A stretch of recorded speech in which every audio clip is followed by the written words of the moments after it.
হুম, দেখছো কেমন দুধটাকে ওল্টালো। ইস, এবার আমার চার্জারটা যাবে।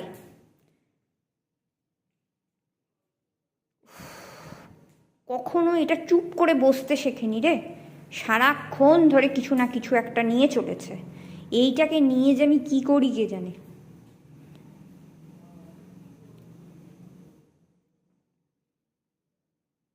দুধটা ফেললি কে পরিষ্কার করবে? কোনো হেলদোল নেই, ফেলেছি তো ফেলেছি। আচ্ছা, হয়ে গেল শুরু। চিবোচ্ছে। চার্জারটা নষ্ট হলে দেখবি।